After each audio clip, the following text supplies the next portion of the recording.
That was Israeli pop star Noah Carell singing Israel's national anthem in Brooklyn Thursday night, where the New Yorkers stood in solidarity with the Israelis just before the New York Nets, the Brooklyn Nets, played the Israeli club team Maccabi Ra'anana.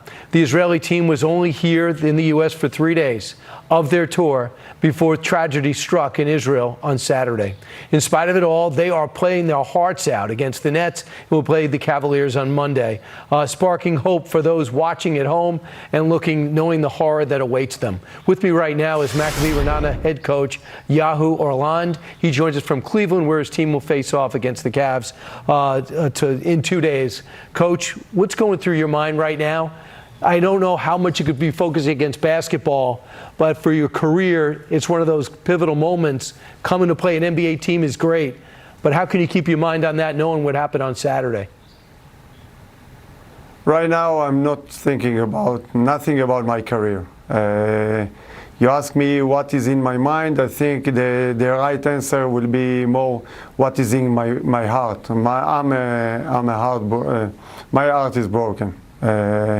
I lost a good friend of mine, and I care about his family and about his kids, and that I'm far away from my family, my wife and my kids, and my friends, so it's not really in my mind, it's in my heart.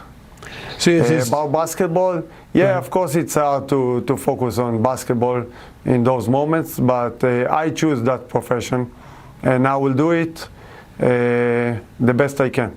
Your friend is Eli Ginsberg. He served in the military for 23 years. He had just retired a month ago. As soon as the war started, he packed up and headed into the fight and sadly lost his life. You told me almost everyone in Israel knows somebody that was affected directly by the attacks. That's amazing.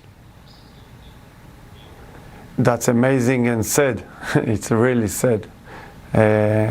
And it's hard to understand if you are not living in Israel, how sad and how hard it's for us as a country to deal with it.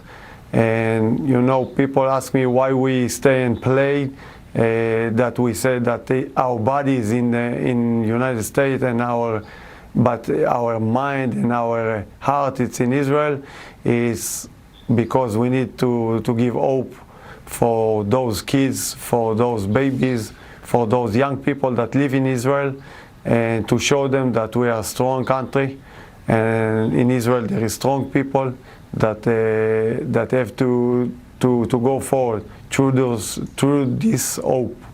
What was it like hearing your national anthem in Brooklyn before the Nets game? You said it was very emotional for you. Definitely, and at the pregame with the media, I told them, they asked me a lot about the national anthem, what's going to happen, and I told them I might cry, and that's all right. It's a personal tragedy for me, but it's also a tragedy for Israel as a country. So yes, I cried a little bit, but that's fine with me, and I don't need to be ashamed with that. When you get back, your country's going to be at war. What's that going to mean for you and your family? A lot. You know, to live in a country, and it doesn't matter if it's Israel or other country in the world. To live in a country that suffer from war, it's terrible. I know there is some countries that now are fighting, and it's a terrible thing. The peace have to come to all the world, right? Unless it's going to be a disaster. It's going to be hard, but good luck on Monday night. I know it's not about winning, but I'm sure people will be in Israel watching at home. Maybe put a smile on their face seeing you guys take on the Cavs. Thanks so much, Coach Yehu Orland. Appreciate it, and the best to you, your players, your family, and everyone in Israel. Thanks for joining us tonight. Thank you very much. All right. That is it for us tonight. Thanks so much for watching this special 2-hour edition of One Nation. You can catch us every Saturday night at 9 p.m. We will probably be back with you again, and if the situation needs, we'll be back for 2 hours.